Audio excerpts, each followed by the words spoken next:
What if the day you thought you had ruined your life forever were exactly the day your father runs toward you?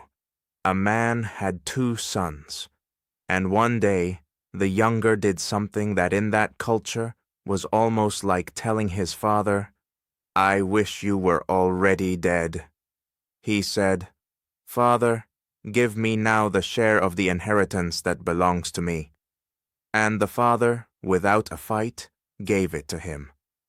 The young man gathered everything, went far away to a distant country, and there he wasted his whole fortune living from party to party, out of control, until one day it all ran out.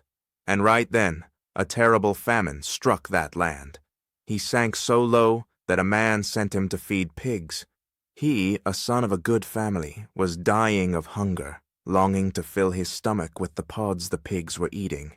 And no one gave him anything. And there, in the mud, hitting rock bottom, the Bible says something beautiful. He came to himself. He came to his senses, and he thought, "In my father's house even the workers have bread to spare, and here I am dying of hunger. I'm going back, and I'll say, 'Father, I have sinned against heaven and against you. I no longer deserve to be called your son. Treat me like one of your hired workers.'" He got up and began the long road home, rehearsing his apology with every step. But notice what happens next, because this changes everything. The Bible says, while he was still far off, his father saw him. Did you catch it? He was still far away, and the father saw him. Why? Because that father had spent days, weeks, maybe months, looking down the road every single day, waiting. He never once stopped watching the horizon, and when he saw him, that elderly, respectable father did what no man of his age and position would ever do. He ran. He lifted his robes and ran down the road toward his son, who was a wreck, smelling of pigs in rags, and he threw his arms around his neck and covered him with kisses. The son began his rehearsed speech. "Father, I have sinned. I no longer deserve." But the father barely let him finish. He shouted to his servants, "Quick, bring the best robe and dress him. Put a ring on his hand and sandals on his feet, and kill the fattened calf. Let's celebrate. Because this son of mine was dead and has come back to life. He was lost and has been found. Listen closely, because this is for you. You come rehearsing your apology. You come carrying the list of everything you did wrong, ready to negotiate, to offer yourself as a servant, because you no longer feel worthy of being a son. And God interrupts your speech with an embrace. He wasn't waiting to reproach you. He was on the road, waiting to restore you. He doesn't want an ashamed servant. He wants his son back at the table. Maybe you've wasted years, opportunities, relationships. Maybe today you're in your own mud, among the pigs, thinking it's already too late. It isn't. The road home is always open, and there is someone who has never stopped watching the horizon, waiting for you. Get up out of the mud, begin the journey back, and get ready. Because before you even finish asking for forgiveness, you're going to feel his arms. It is never too late to come home. What does Jesus do with the man who denied him 3 times, who swore he didn't even know him, and then wept bitterly? He goes looking for him and makes him breakfast. Peter had fallen in the worst way. The night Jesus was arrested, 3 times he was asked if he was one of his followers, and 3 times he denied it. The last time, swearing. And right then, the rooster crowed, and Peter went out and wept bitterly. The man who had promised to die for Jesus had abandoned him. After the resurrection, Peter didn't know what to do with that shame. So he did what we all do. he went back to the old normal. "I'm going fishing," he said, and several disciples went with him. They fished all night and caught absolutely nothing, empty nets, like his heart. At dawn, a man appeared on the shore, through the mist, and he called out, "Friends, do you have anything to eat?"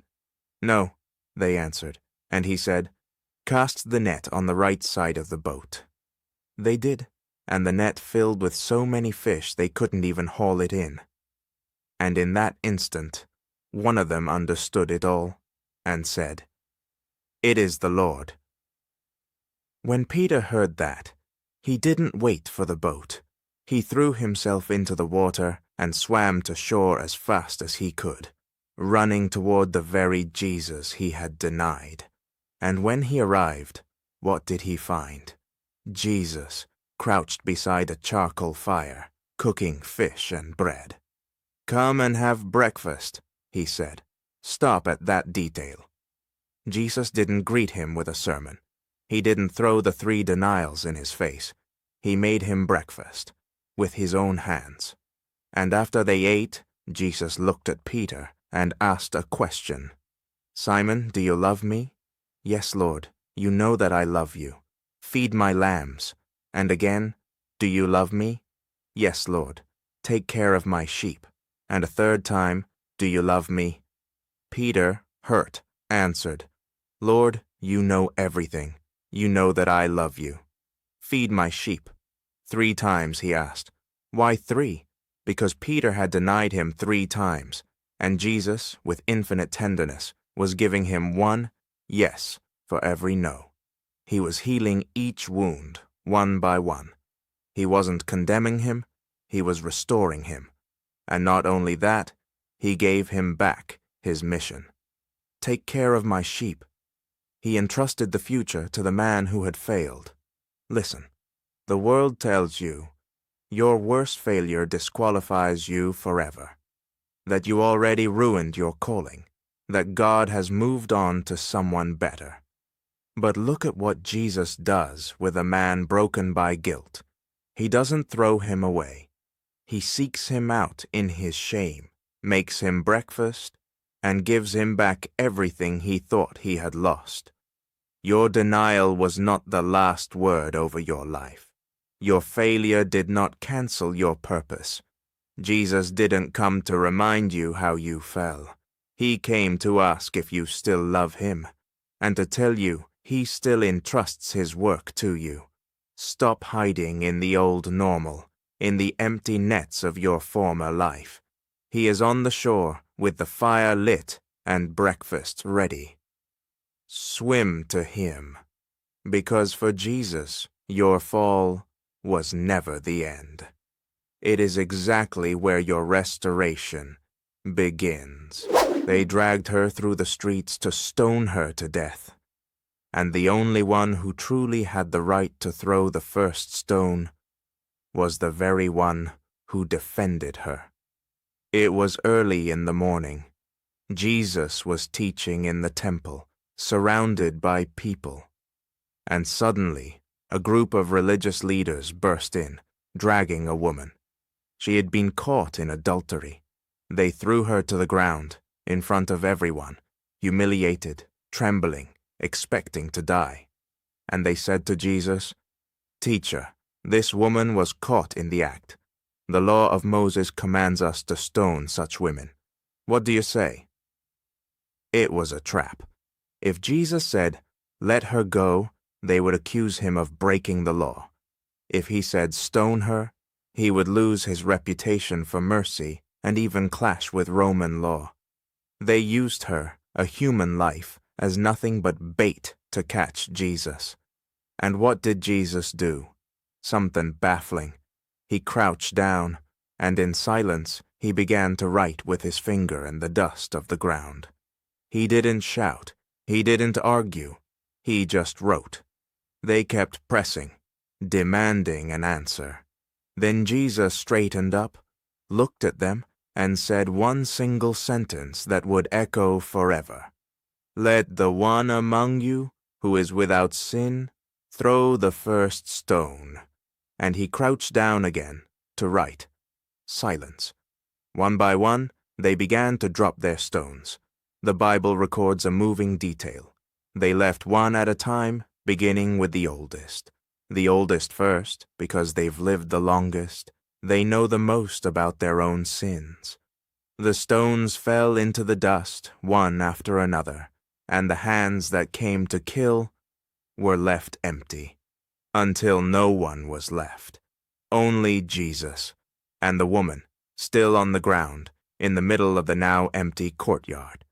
Jesus straightened up and asked her, "Woman, where are those who accused you? Has no one condemned you?" She could barely whisper, "No one, Lord." And then Jesus said the words she would never forget. "Neither do I condemn you. Go and sin no more." Listen closely, because here are two truths you have to hold together. Jesus did not say, "What you did doesn't matter." He said, "Sin no more." He didn't ignore the sin. He called it by its name and called her to something better. But before that, he said, "Neither do I condemn you." He, the only one without sin, the only one with a right to the stone, was the only one who didn't throw it. Think about it.